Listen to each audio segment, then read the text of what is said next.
Yeah. Yeah.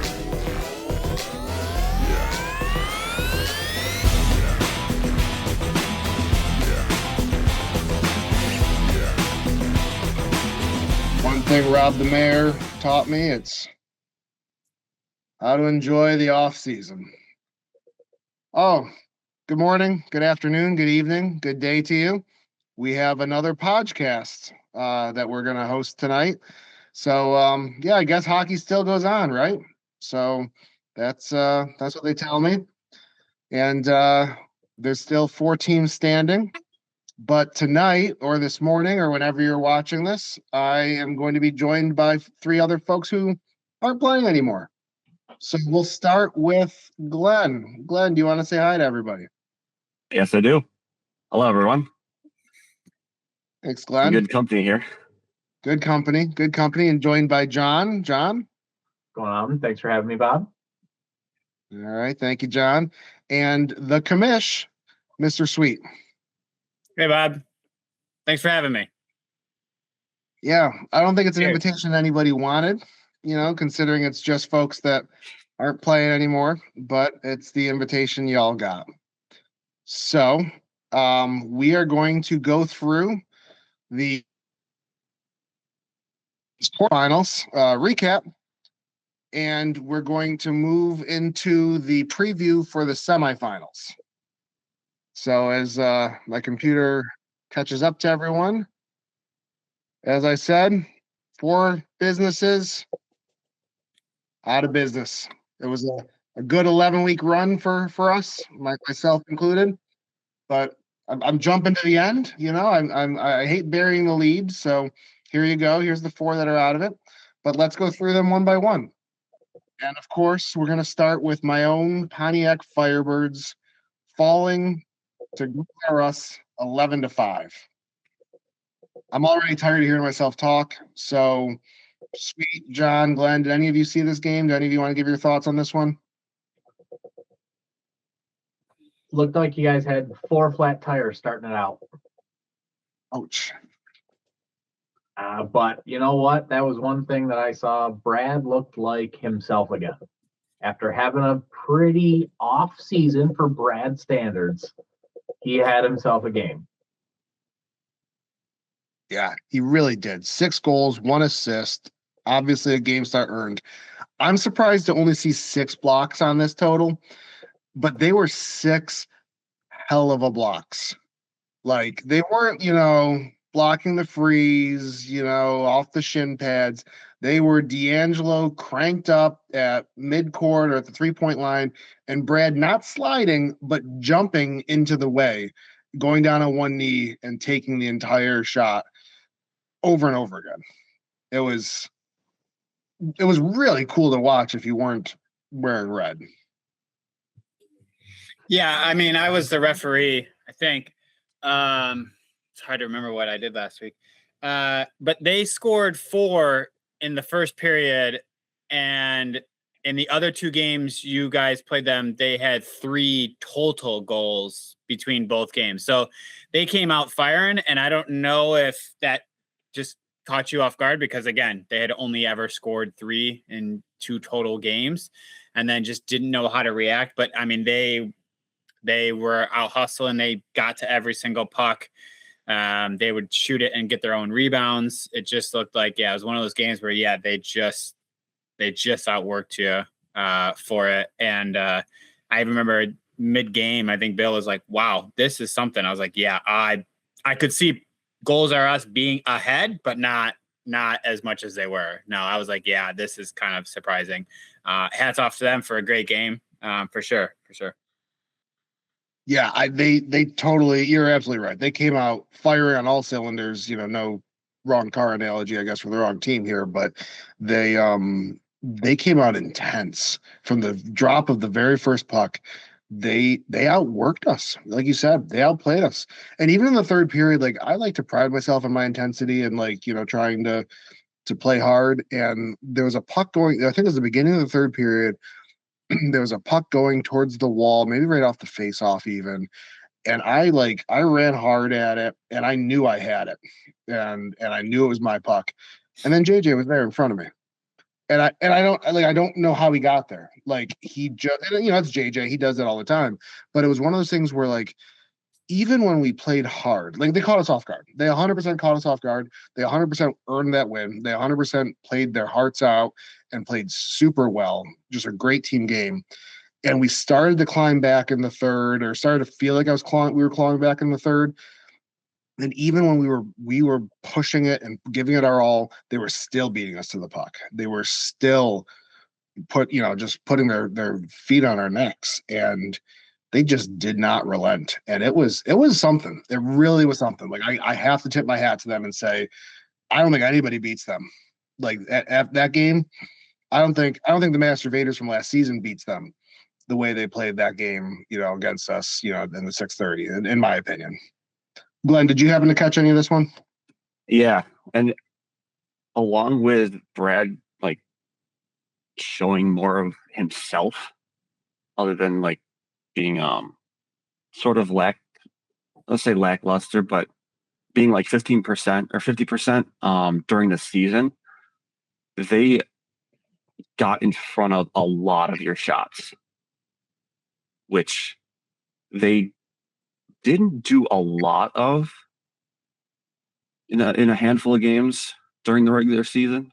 And then, Paul played great along with that. So absolutely.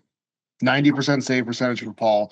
And I can't remember if it was on the podcast last week or if it was just in one of the Discord chats, but we were kind of giving Anders a little bit of shit about like not playing a ton of defense this season.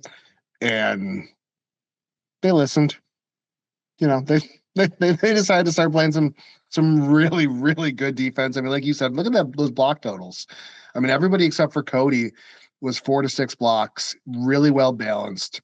And like you said, and they were not low quality shot blocks. Like they were in the slot. They were, where D'Angelo likes to eat around the 3-point line. They were Reddit turning and shooting.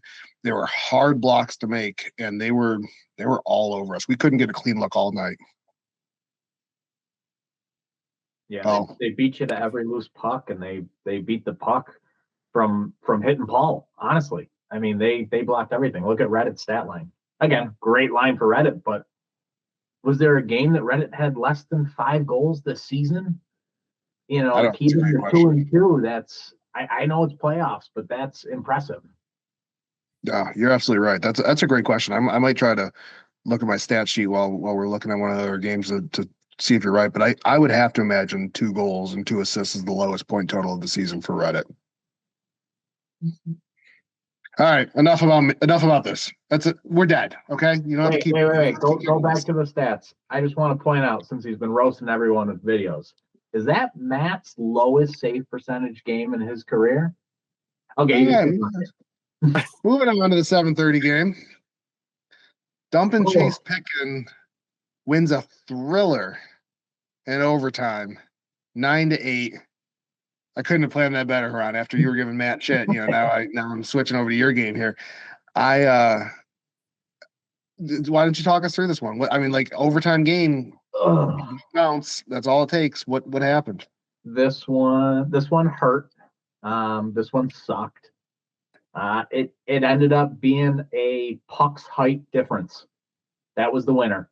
I can't give my team credit enough. We had a game plan. We did stick to it, but we just couldn't keep up with Dump and Chase coming back in the third to tie it up multiple times on us. We just couldn't stop them. And I know a lot of my teams was hanging their heads at the end of the game, but it's one bounce. It's an overtime game. Of all the teams that we could have matched up against, we were admittedly most afraid of matching up against Dump and Chase. And we played them well. We really did. We gave it our all. It hurts, but it's also one of those losses that just you can't stay mad. Prizzy played fantastic. Obviously they led with John and Shane keeping us busy. Justin, I hope his ankle's better. I haven't heard anything if he's going to be healthy for next week. But that Justin's a huge part of their team. He fit right in with them, just that almost top three of speed. And then you got Keller, Curry, and Dave Foes on defense, and that's a hard team to beat. But no, this was a great game. I think there was 5 lead changes throughout the game. It was back and forth. But yeah, we just we're one unlucky bounce away. Yeah, it's hard. One unlucky bounce, like you said. A couple of stats I want to highlight. Fos with 9 points, which means he either scored or assisted on every single one of their goals. I don't know if that's happened this season yet. I mean, except for like, when it's a 1-goal game or something, and the team only scores 1 or 2. But that's impressive. And then Brett on your side, 64 saves. And it's not like you weren't blocking shots. I mean, you had double-digit blocks yourself, but they must have been. I don't think I saw this game. I think I saw like the first and second periods, but they must have been firing from all angles, literally. We did a great job keeping them to the edges, keeping the far shots. Obviously it didn't win us the game, but we did our best for Brett. I was telling Rob during the intermission interview, there's a reason I picked Brett. 64 saves and he's not sweating. He's still calm and collected in the back. But yeah, we couldn't get it going for him. It's my second time I couldn't make it past the first round with Brett, and definitely one I'm gonna want back once it finally sinks in. Glenn, did you catch any of this one? I did. It felt like if there was one pass that had connected or one rebound that had been caught, this could have been a completely different game. It was that close. Now, since I didn't catch a lot of it, was it any was that feeling on the floor? Like, was it feeling like you guys couldn't catch a break or a bounce, or was it just back and forth, and it just was they got the last possession? For me, it was back and forth. For me, it was you take a breath and they scored a goal, and then you go out and you battle and you score one back and you tie it up, and then you score a second one, but then they tie it back up the second you take a change. It was one of those games where it was over and felt like 4 shifts. It was one of those games. It's heartbreaking. Sweet, did you catch any of this one? Who am I asking? I'm sure you did. I caught a little bit of it. I was getting ready for my game. I did ask Justin how he was doing. He said he was icing it, resting it. It was not broken, just sprained, but he had already sprained it a few weeks ago. So I think he was feeling better coming back, and ankles. He was wearing an ankle brace too. So I was like, I don't know. I would have been like, yeah, wear an ankle brace. I wear them just so that I don't roll my ankles. But yeah, so hopefully he's all right. But that's what I know. Haven't heard anything for this week.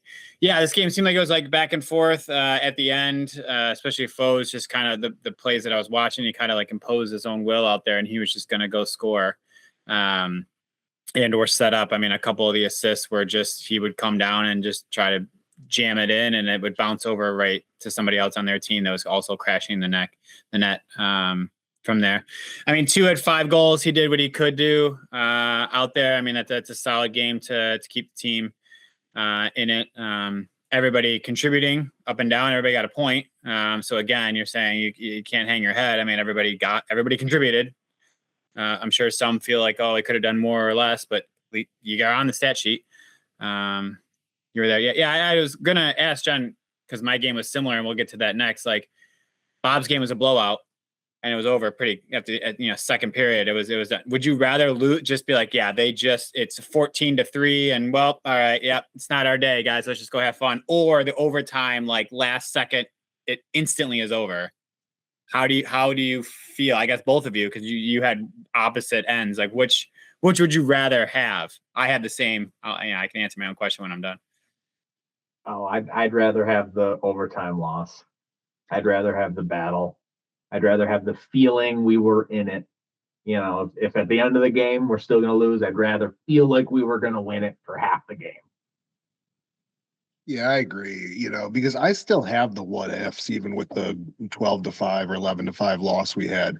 What if we ate our Wheaties that morning? What if we don't let them control it from the first 5 minutes of the game? Like, what if, still what ifs, it's just, it would have been more fun in the moment, at least. And, you still, John, you said you just tip your hat to the dump and chase. And I got to tip my hat to, like, that's the thing I like about my loss. If there's anything to like about it, it sounds like you like it about your loss too, John. I don't want to put words in your mouth, is like, you feel like you played a good game and you just went up against a better team that night.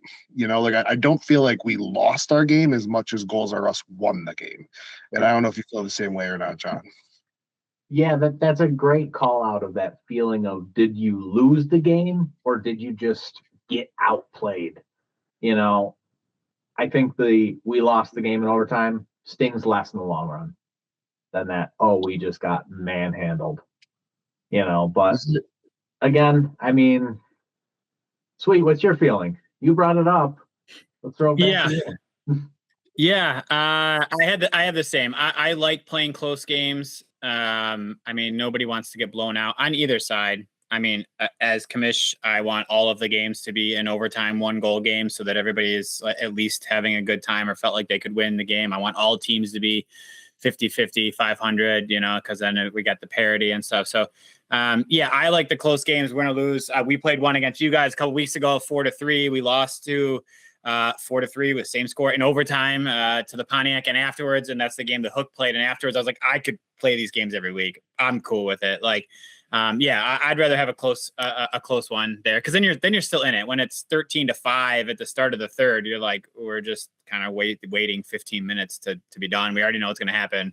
Nobody's come back from that many before. Down 3 or 4 to start the third, yeah, there's some hope there. You got a little bit there, but yeah, when it's games out of hand, yeah, you're just, what are we playing for at that point, I guess. So, any closing thoughts on the 7:30? Moving over to Sweet's game, which he already mentioned was an overtime loss. The Pan Americs did fall. The 8th seed is triumphant again in RFHL history. Do you happen to know off the top of your head, Sweet, how many times that's happened? The 8's one beating the 1. I mean, I know it's not like it's not never, but it's not still like super routine. The 8th seed has beaten the 1 4 times, and 3 of the last 4 have occurred in the last 4 seasons. Wow. So the first time must have been the Rainbow Warriors game. Like, was that one? Okay, then maybe there was 5. The first one was Cowbells. I know that Cowbells, because they were the first 8 seed to win. Cowbells during Saturday Night Live thing. But maybe, was there another one? Maybe. Well, like victories, an 8 over 1, I don't have the history. I just have the champions. And now I know the recent champions. Okay. Yeah. So the AC, that's how I know the AC obviously beat the 1 that season. So it might have happened again. I don't know how many 8 seeds have just won 1 game and then lost, because the history only shows the finals thing. So it possibly, Rainbow Warriors, possibly. That was way before my time. But yes, of recent history, 3 of the last 4 seasons, the 8 seed has beaten the 1 in the quarterfinals. Wow. So Sweet, talk us through this game. Well, this was a tough one. John, you were talking about yours being back and forth, and it was, you get 1, they get 1, and back and forth. We led the entire game except for the final score.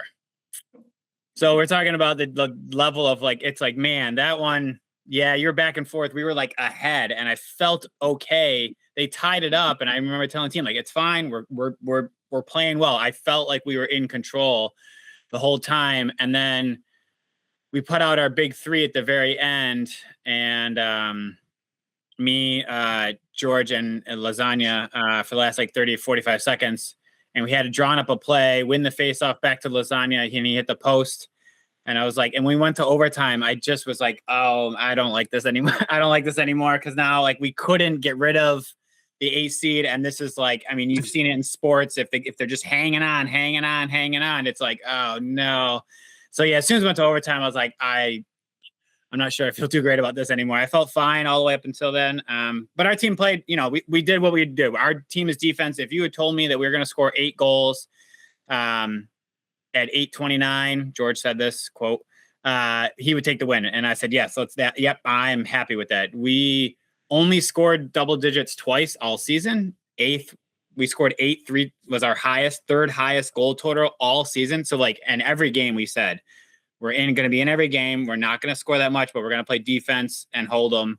And yeah, they ended up just getting one more than us. I mean, Dave King decided to be mad at me for passing on him when I didn't pick him in the draft, because I didn't. And I told him, I was like, I could have picked you, but I didn't. And then he scores 5 on me. So thanks, Dave King. He had 2 all season, but thanks for saving it. Yeah. Did anybody else catch the game? I can come back and wrap up, but anybody else catch it? I wrapped it, and it was I thought you guys had them the whole game. It just seemed like they'd answer and maybe tie it up, but then you guys would answer right back and retake the lead. It almost seemed like, yeah, you never were behind until the final score, but you led for 40 of the 45 minutes of that game. It was just one of those, they were just relentless. Yeah, I heard on the broadcast when I watched it, like a couple of bounces, and that's what we said too. I mean, like I said, Steve hit the post there at the end, and I know George is feeling some kind of way. He got Kenton made a great save. It's one of those. Kenton made a great save. George also made a great play. Kenton's save was just a touch better and made the save. So you got to give hats off to that for making the save on the breakaway in overtime. So I know that each guy's got a couple plays they wanted back. That seems to happen.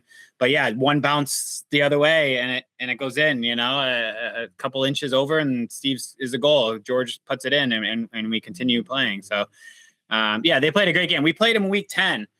That week 10 felt like a preseason game. Like nobody was really running that hard. And I watched it back and I was like, there's no point in even watching this, because like every team, all of us were all kind of just jogging out there. I'm like, yeah, like Furlano's not going into the corner. Okay.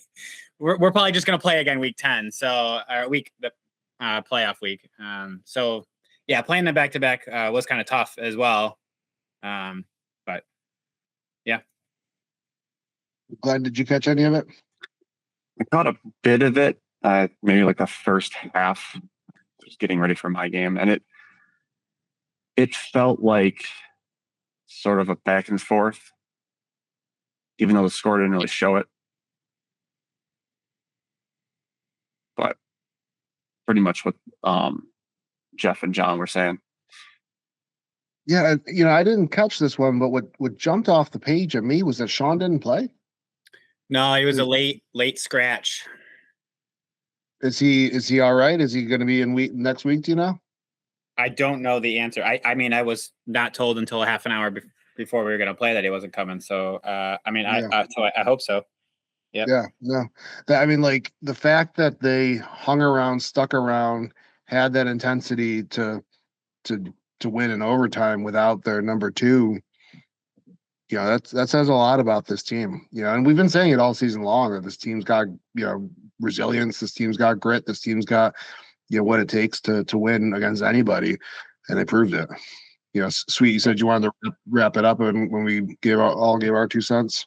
Yeah, they played great, and so did we. I watched it back. I wouldn't change anything about how we played either. I just think, yeah, you Bob, you said it earlier, like you just got beat by a slightly better team that night. Yeah.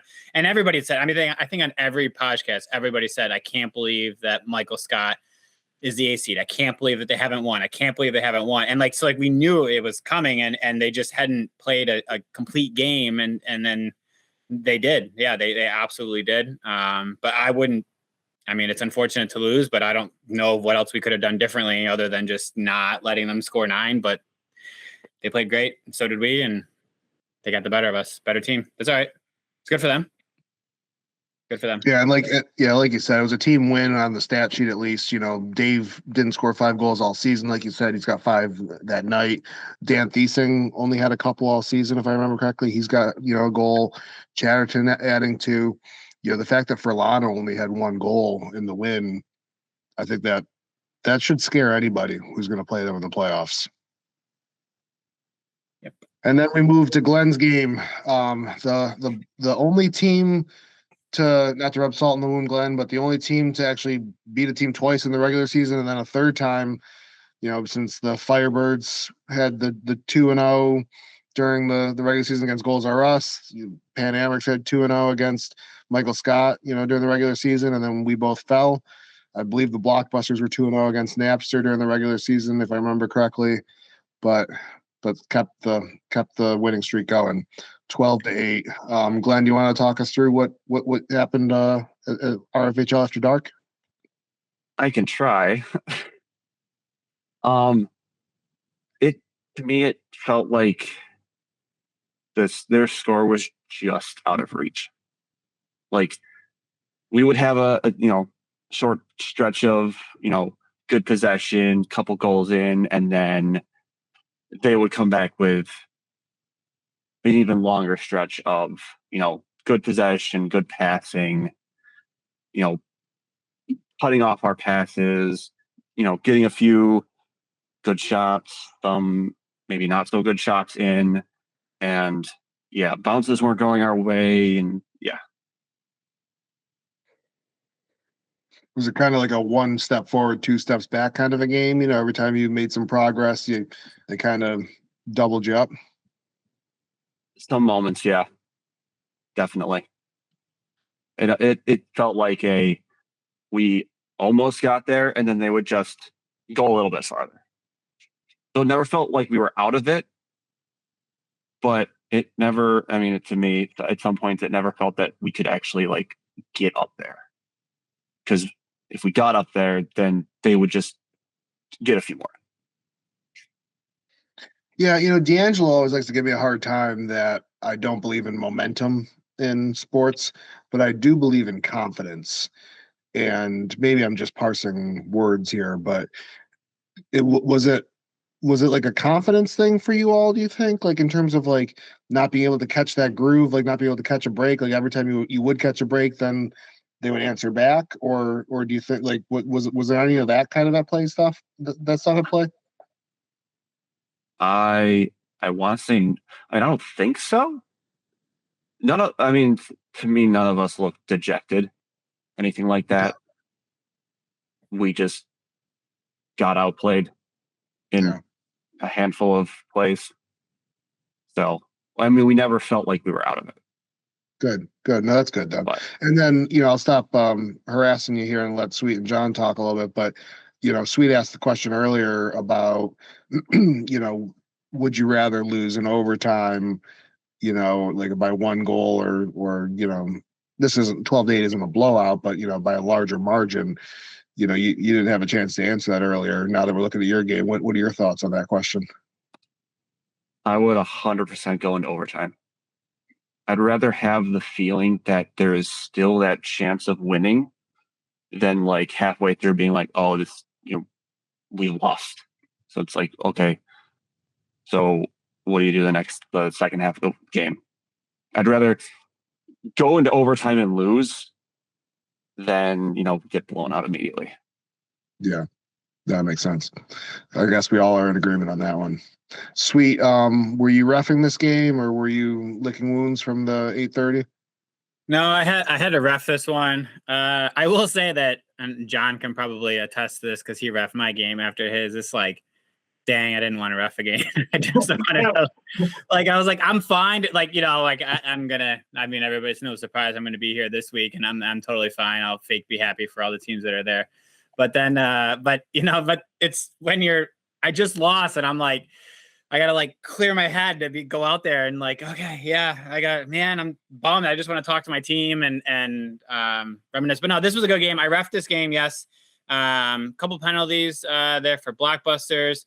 It was a bit physical between both of the teams. But they were both doing it to each other, and nobody really like crossed the line. I'm sure the players probably feel like there was some times when we could have called a penalty, but I mean, like both teams nobody was egregious, but both of them are using their bodies a little bit more than I like. It's back to like kind of like the previous years that I was trying to get rid of, but I understand it's playoffs, and that's where as a ref you kind of get, what do I, damned if I do, damned if I don't. I don't want you to, but I know it's playoffs, so I know everybody's going a little harder, and I just kind of get caught with like, God, man, I know, yeah, he bumped you, I know, but you're both bumping each other. So you kind of let it go. But yeah, I agree with Glenn. It was always Napster would get a goal, and then Blockbusters would get 2 after that, and always was 2 or 3 ahead. Every time. I do think there was a stretch where Napster did get 2 in a row, and then that was in the Napster, and then Blockbuster thing scored 3. So it's like, all right, yeah, we can't even gain on them for there. But yeah, it was a good game. Blockbusters played well. Yeah, the only one in the top half of the bracket to pull off the win. John, did you catch any of this one, or were you heading home? No, I was reffing, not blowing the whistle, for anything. Blowing calls, the usual. I gotta give it to Napster. You guys fought hard, and I gotta call out Brandon. He couldn't buy a bounce. Yeah. I mean, he was playing out of his mind against some crazy rushes. And then a floater would come in, it'd hit a stick, it'd hit his blocker, and then the inside of his pad, and then trickle in. I don't think it was momentum killers, but it was just that, okay, Napster's battling back. They're within a goal or 2. And then this pinball ricochet bounces in, and now you're down 3. And then Jake comes out and snipes one from behind his own net. Now you're down 4. And it's just that, but I gotta give it to Napster. They played very well. A couple bounces here or there, and I think, I thought watching and reffing this game, there's a chance. There's a very clear chance that they could pull it off. Then the third period just kind of got away from them, and here we are. Yeah, no, it's got to be a tough one. I mean, it's always tough to lose in the playoffs. Even when you get blown out in the 6:30 game, it's still tough to lose in the playoffs. So it's a good team though. Man, I'm looking at those stats again, both teams. But looking at those stats again, and Jake with 6 goals, and then your rookie, your 4th rounder here, maybe a 5th rounder, because Kaz was drafted in the 2nd, Rockefeller with a hat trick. My guest last week talking about how he's finding his way in the second half of the season. I think he found it, and the rookies, the 2 rookies combined for 4 goals. That's the difference in the game. All right. That's it. We don't have to talk about our losses anymore, guys. Just everyone shake out, grab a drink, enjoy the sunshine. Yeah, when are we going to wrap this up? I got a tea time in 20 minutes. So can we move this along here? No, I want to be in a good place. That's why we're not playing golf right now. I think we talked about this in the Discord. That is my happy place. Nope, golf does not take me to my happy place. So no more golf talk. Let's instead play some. Sweet decided to change the rules in the RFHL, and he's extended the draft deadline to before the semifinals. Or I'm sorry, the trade deadline. Trade deadline to before the semifinals. If you were jockeying for any of these teams to have to swap picks, so I'm a 7th round pick, I would have to swap with either Cody, Kenton, Westgate, or Dave Fose. Which team would you want to pick you up and drop their corresponding round pick? Sweet, we'll start with you, since you're the 1st round pick in this group. Which 1st rounder are you gonna say, hey, you know what, you can hit the links. I'm gonna take your team and keep running into the playoffs? Well, simply for the fact that this captain chose 3 of the players that I wanted in the spot before me, and I was very audible about that in the in the draft. But I did talk preseason and had ideas in my head that I would like to play with Shane Ryan. And I thought that he would be available for me. And I kicked around almost picking exact team. So I would take John Foes off and I would add myself onto Dump and Chase Pickens because I had kicked around the idea of playing with Shane Ryan and Andrew Keller. I was talking to them beforehand. I know that they're friendly with each other, so that would be a good combination to put together. And then of all the rookies, I like Justin. If I was going to take a rookie, I usually do. I didn't this time. I mean, Brendan's only been in there for 2 seasons, so I guess kind of a rookie and a half. But I do like to kind of take a rookie, and that's where I was looking. So he basically drafted the team that I had been considering. And then the goalie would have been just whatever goalie if I passed on Mark. So I would put myself on Dump and Chase Pickens. That'd be really cool to think about. Like that would totally change that team chemistry, I feel like. You know, like may not totally change, but like that would be watching, like, because your style and Fosa's style aren't that similar. That would be interesting. You and Shane and Keller and Justin and Curry and Dave. I feel like that team would look very, very different, I feel like. All right. John, what about you? So I wanted to follow in Sweet's footsteps here and trade myself to Dump and Chase, but with the draft spot, I think that would put me at forcing myself to play goalie, and I don't know if I'm ready for that yet.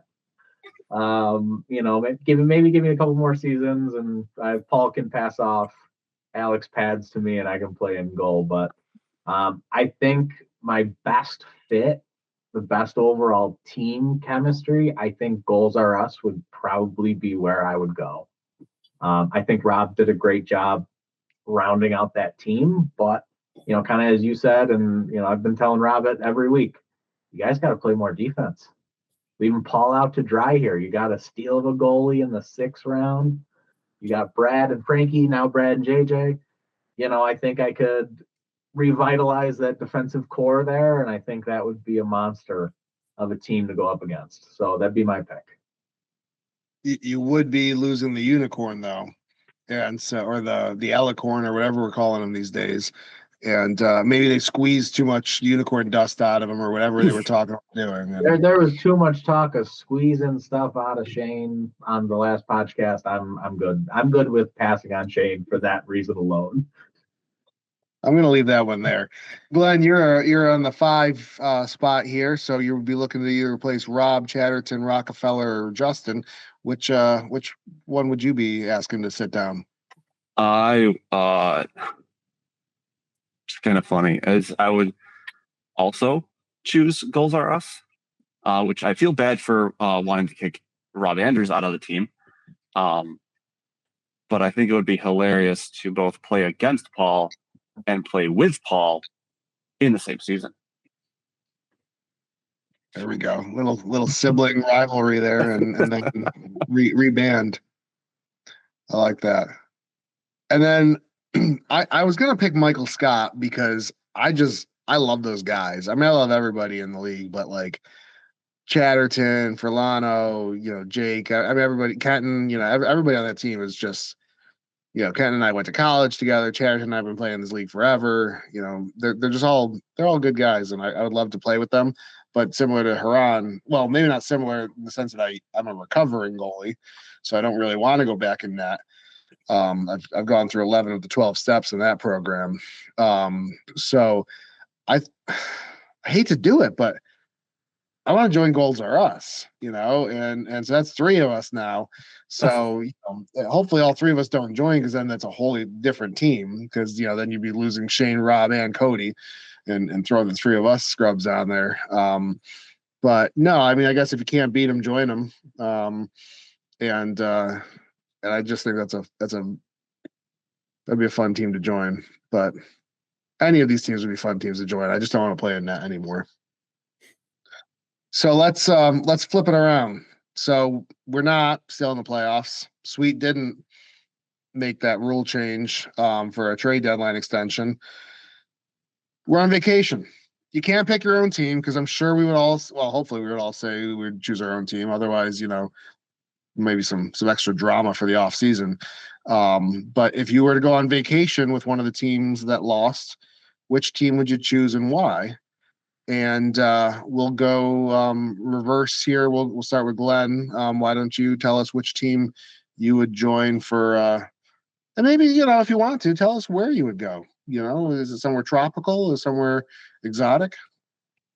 Free flights for on Pan Am. Free flights for all of you. Listen, that's a defunct business for a reason. I'm not flying Pan Am. Do I have to pick Pan Am, or can we pick someone else and still fly? No, we'll fly you anywhere. We're feeling generous. Free flights. You all get a free flight anywhere in the world, courtesy of Pan Am. Do we get to pick the flight, or is like a random? Like you just send us somewhere random.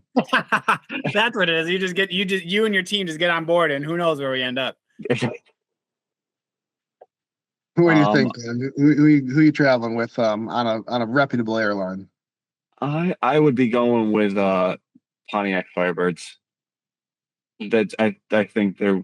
I don't even. It wouldn't even matter like where we went. I just feel like that you included that group of guys is gonna have a blast. Appreciate that. John, what about you? Oh, we're all saying the same answers here. I would honestly go with Pontiac Firebirds. It would be a road trip. You looked like you were having way too much fun in that one podcast, Bob. I'm just imagining the team, in a giant Sprinter van, snacks everywhere.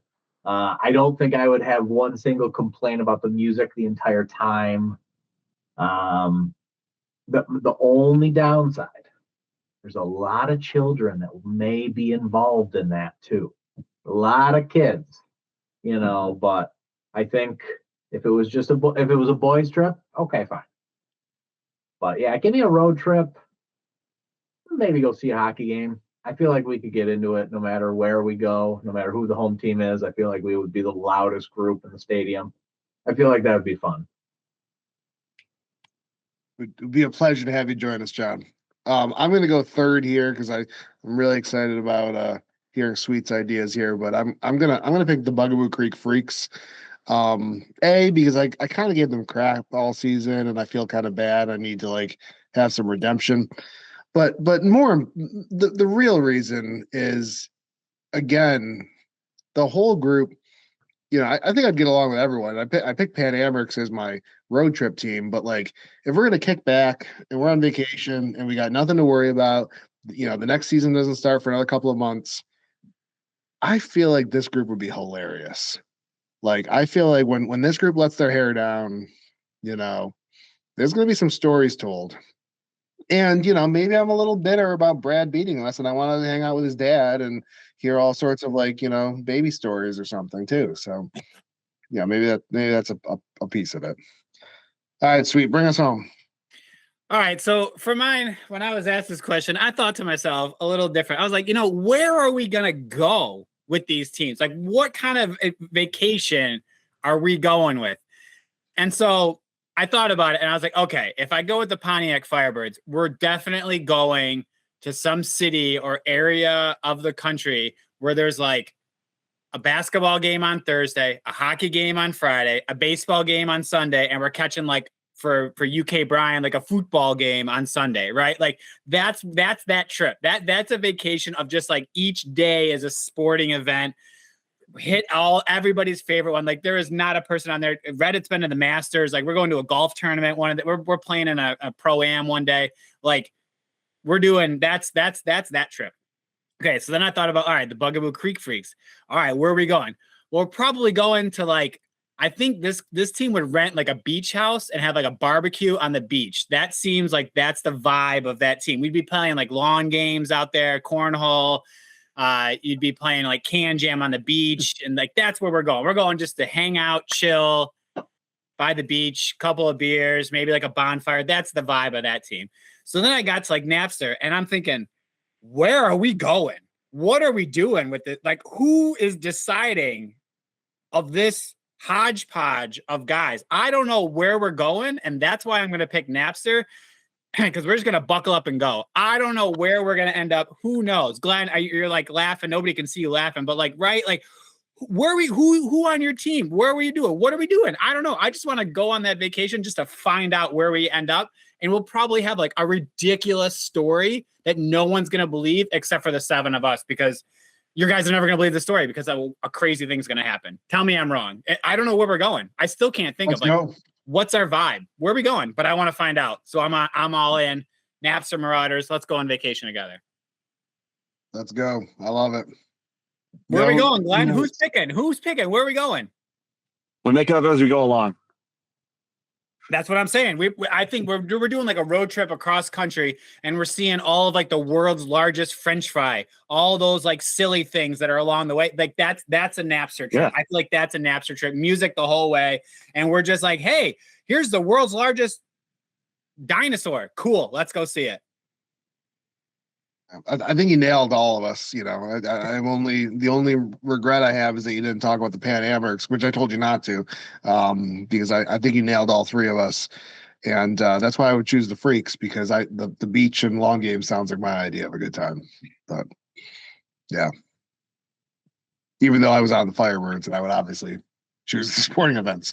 Okay, semifinals preview, 7:30.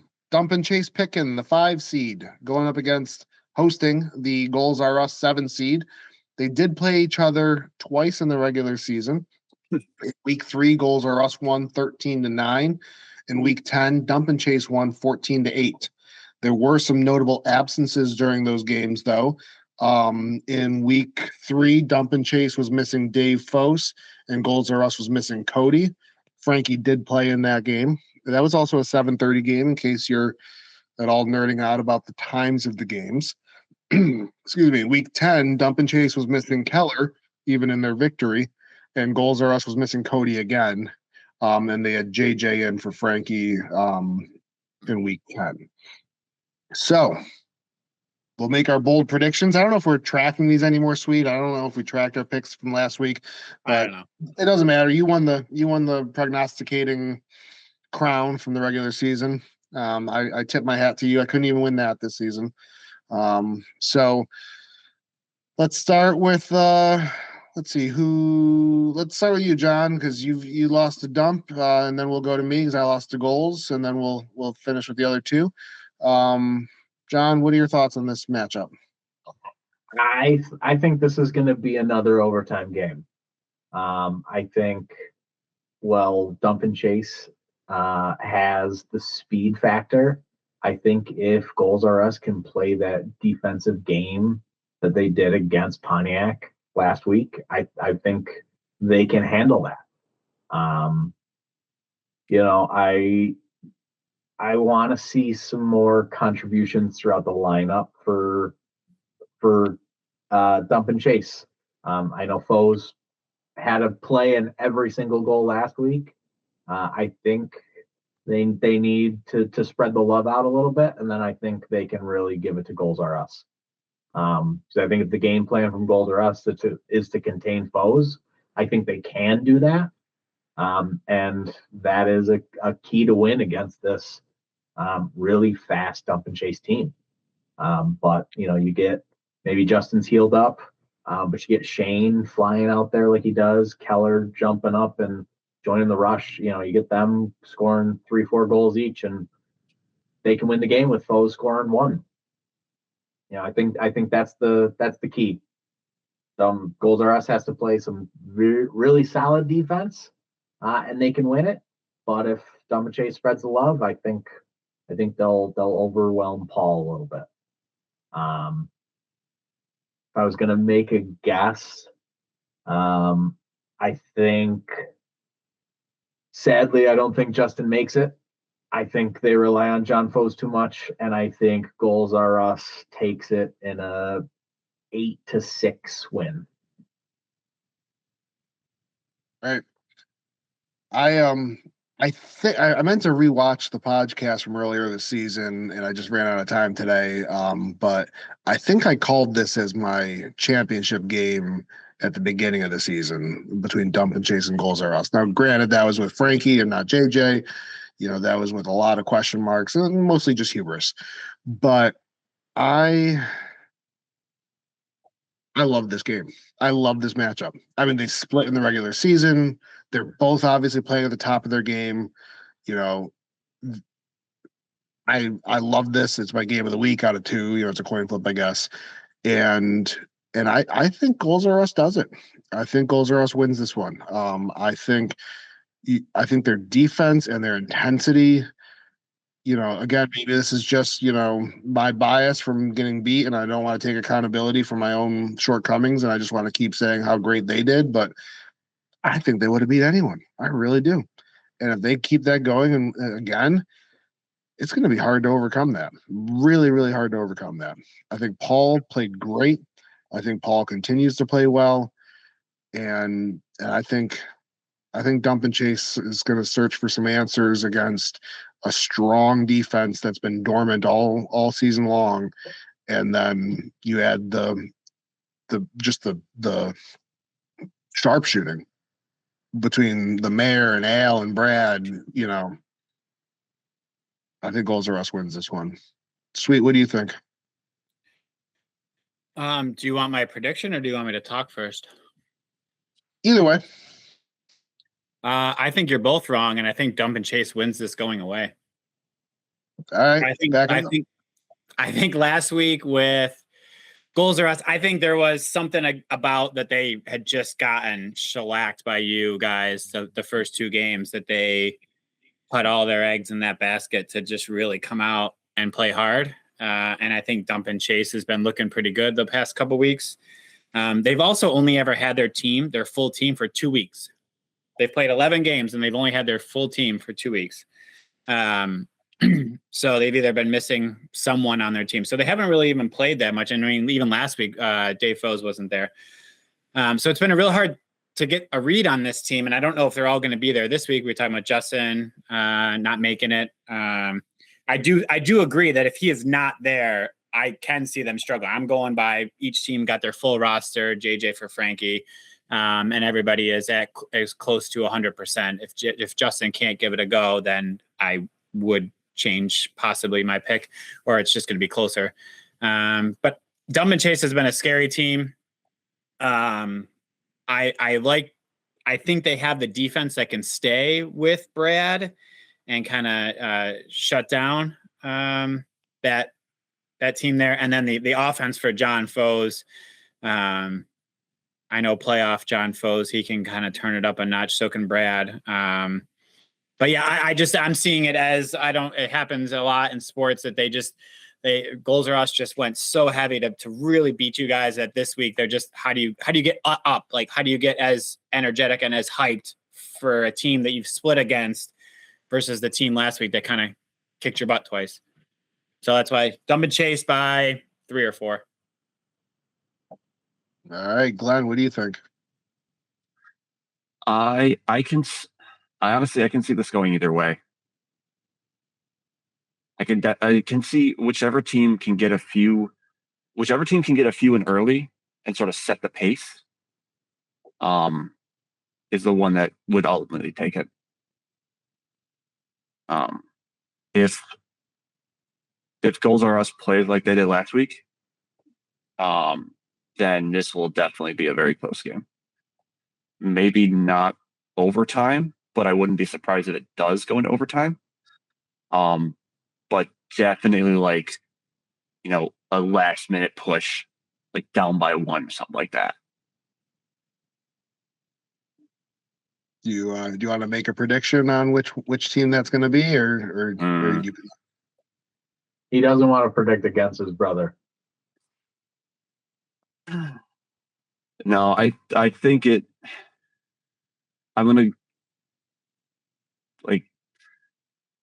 I'm thinking Goals R Us, but barely.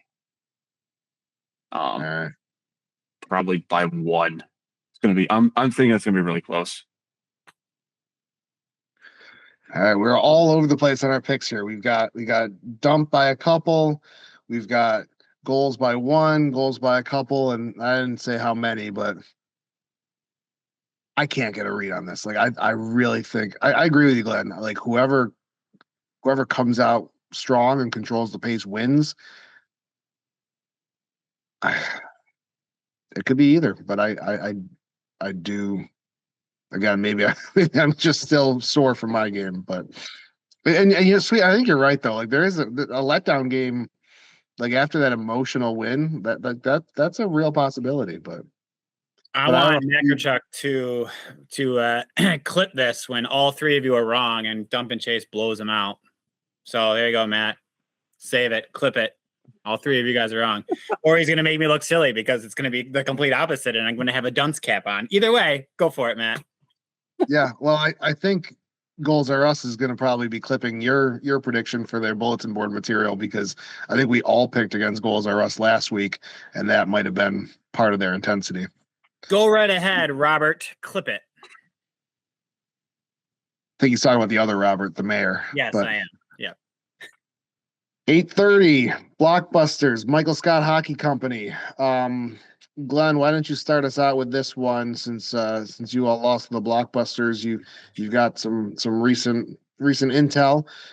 Before you start, I'll just note that they only played once this season in week 6. Blockbusters did win 14-6, and they were missing Adam in that game, rookie Adam. So, Glenn, what are your thoughts, keys to the game, prediction, anything you feel like sharing? I think Blockbusters is going to take this. I think it's going to be closer than their first meetup. Forlano seems to be definitely showing his tenacity out there, at least from what I saw last game, and that Dave King might get a couple more. But I'm going to pick Blockbusters by 2 or 3. All right, sweet. You also have a recent history with this time Michael Scott. What are your thoughts on this game? I'm going with the Blockbusters as well. With Glenn, I think this is a game where like the matchup doesn't really fit Michael Scott. I think last week against us, our team doesn't have a sharpshooter. I cannot hit the net. I cannot shoot from anywhere. I cannot dangle. I cannot do any of the things that any of the other actual top hockey players in the league can do. And all of those things is what Jake can do. And I think he will be able to pick corners on Ken. I just shoot it and hope that I hit the correct net. And then therefore the offense for Michael Scott is very much like grind it, get put in the rebounds, and Kazmark doesn't let them up. And when he does, he is a large human that takes up a lot of the net, and he plays down, which is where most of the rebounds come from. So I just think that I think the week 6 score, even without Adam, I think we're looking at maybe close to that. I think that playoff wise, it will actually be a little closer, but I just don't know if the two styles of the teams mesh for Michael Scott to pull off the victory. I think they can, but I just think the two styles are just, I'm not sure this is a great matchup for them. John, what are your thoughts? Yeah, I think Blockbusters just plays a possession game that Michael Scott is going to struggle with. They did struggle with in week 6. Don't get me wrong. I think if Michael Scott can figure out how to block Jake from going on heaters and getting 6 goals, and if anyone knows how many goals Jake scored in this week 6, I'd love to know. But I think the one thing Napsters did well, Leduc matched up against Jake, and when they were both matched up, neither of them scored. It was a very close game, but it was a back and forth chances, and no one really scored. At least the top 2 guys didn't. But if you take away Forlano just to play defense on Jake, I think the depth on Blockbusters is just too far. Adam got his first of the season / postseason last week. Matt had 3 goals, I think, last week, and came off like a 4-goal game at the very end of the season. I think the depth of scoring there is just it'll be too much. I think if Michael Scott can figure out defensively, I'll be happy to be wrong. I think Blockbusters takes this 10-5. Okay. Jake had 8 goals, 2 assists. Week 6. I agree with all three of you. I think the shooting power, the scoring potential, the depth on Blockbusters is scary. And yet, I think Michael Scott is playing some great hockey. And yet, I agree with Sweet that Kaz doesn't give up the types of goals that Michael Scott likes to score. Dave King had 5 last week. And Chatterton had 2. Sean didn't even play. And that was against Mark. I'm picking the upset. I'm gonna believe in Michael Scott. I'm gonna believe that they're gonna. Would you say 3 of the last 4 went on to win the championship? No, 3 of the last 4 8 seeds were in the last 4 seasons. How many of the last 8 seeds even won the championship? I mean, it's got to be at least 500, right? I believe so. I mean, Michael Scott is the 3rd of 4th, but the last 2 won the championship. Yeah. So I don't know. I've been picking against him all season long. Better late than never. I'm a believer. I'm a believer in Michael Scott. I'm a believer in the white team. At least they won't have to wear a different jersey this week because white and gray or dark gray are pretty different. So I think Kenton has another career game and he finds himself back in the championship game. But I'm not the only one picking tonight. Or the 4 of us aren't the only ones.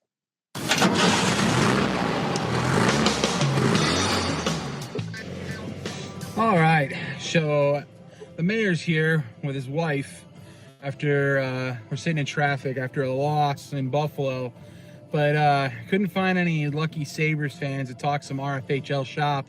So I said, guess what, honey, I'm putting you on the hot seat. So we're gonna get Michelle's hot takes for the next round of the RFHL playoffs. Michelle, say hi to the RFHL. Hi. Okay, so at 7:30, we've got Goals Are Us coming off of a hot upset against the Pontiac Firebirds and against Dump and Chase Pickin, who also had a nice upset against the Bugaboo Creek Freaks. Now, I want you to give me some insight on how do you think this game's going to play out between Goals Are Us and Dump and Chase Pickin? It's going to be a tough one. Okay, and if we can get your picks here, who do you think is going to win this game? Goals Are Us or Dump or Chase Pickin? I think Goals Are Us. All right, good pick. Moving on to the 8:30 game, we've got the Blockbusters, who ran the hot start to the season going up against the number 8 seed, who definitely was the expected underdog, Michael Scott Hockey Company. Playing at 8:30. Michelle, give me your insights on this game. What do you think of the Blockbusters versus Michael Scott Hockey Company? I think Michael Scott Hockey Company's got this one. That's your pick. Wow. Okay. How do you think the game's going to play out? Easy win for them. Easy win. Yeah, I think wow. so. All right. Well, you guys heard it here first.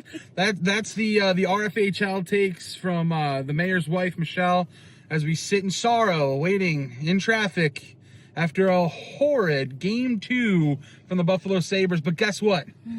Let's go Buffalo. And also, Michelle, do you know the RFHL slogan? I don't. Tell me. Hold on one second. Is it Wednesday yet?